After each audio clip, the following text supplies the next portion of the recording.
Imagine lying on a freezing steel table with a scalpel hovering over your chest. You cannot move, you cannot scream, and you cannot open your eyes. To the entire world, you are a corpse. But inside, your mind is awake and screaming. This nightmare actually happened in Spain to a young man named Gonzalo. He was marked for death, but his brain had a terrifying secret. It was the morning of January 7, 2018, at a high-security prison. During the daily morning roll call, guards noticed one inmate was missing. They entered his cell and found Gonzalo slumped in his chair. His skin was cold, his lips were purple, and he was completely unresponsive. Panic surged through the prison guards as they searched for a pulse.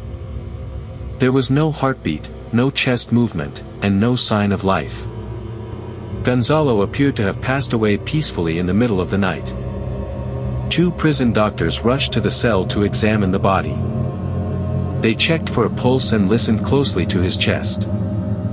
Both medical professionals officially declared Gonzalo dead on the spot. An hour later, a senior forensic doctor arrived to verify the findings. He inspected the body and agreed that Gonzalo was deceased. A formal death certificate was signed, closing the case. Gonzalo was placed inside a heavy black canvas body bag. He was transported to the Institute of Legal Medicine in Oviedo. The dark corridor of the morgue was quiet and freezing cold. Gonzalo was wheeled into the cold storage room to preserve his body. He spent over 4 hours in the near-freezing temperature. His family was notified, and they began weeping for their loss. Meanwhile, the pathologists prepared the autopsy table for the next morning. No one suspected that a living heart was still beating inside the bag. The next day, pathologists wheeled Gonzalo out of the cold room. They placed the body bag onto the stainless steel operating table. Medical students gathered around, ready to observe a standard autopsy. The lead pathologist took a black marker and drew incision lines on his chest. The surgical instruments were sterilized, sharp, and laid out in a row. The scalpel was raised, ready to make the first deep cut. But then, a strange noise echoed through the silent room. It was a low, rhythmic sound coming from the body bag. The pathologists froze and stared at the plastic zipper. At first, they thought it was just gas escaping the tissues. But the sound grew louder, resembling a deep, steady snore. Then, the plastic canvas began to rise and fall. Trembling hands reached out and slowly unzipped the heavy bag. Gonzalo was shivering, gasping for air, and opening his eyes. The dead man was alive, and he was staring right at them. Chaos erupted in the operating room as doctors scrambled in disbelief. Gonzalo had survived hours in a body bag in a freezing morgue.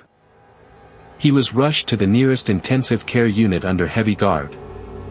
His first request upon waking up was to see his wife. His family, who had been mourning, was shocked by the call. But the medical community was left asking a massive question. How could 3 trained medical experts declare a living man dead? The answer lies in a bizarre neurological state called catalepsy. During catalepsy, the nervous system enters a state of suspended animation. The brain slows the heart rate and breathing to a near-zero level. Muscles freeze into a rigid state, mimicking rigor mortis. To any doctor without an EKG machine, the person looks completely dead. Gonzalo had epilepsy, and missing his medication triggered this deep shutdown. For centuries, this exact phenomenon terrified the human race. Before modern medicine, people were accidentally buried alive quite often.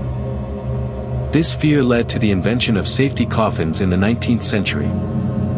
These coffins had ropes tied to a bell above the ground. If a buried person woke up, they could ring the bell for help. This is actually where the famous phrase "saved by the bell" comes from. Fortunately for Gonzalo, he was saved before the scalpel could touch him.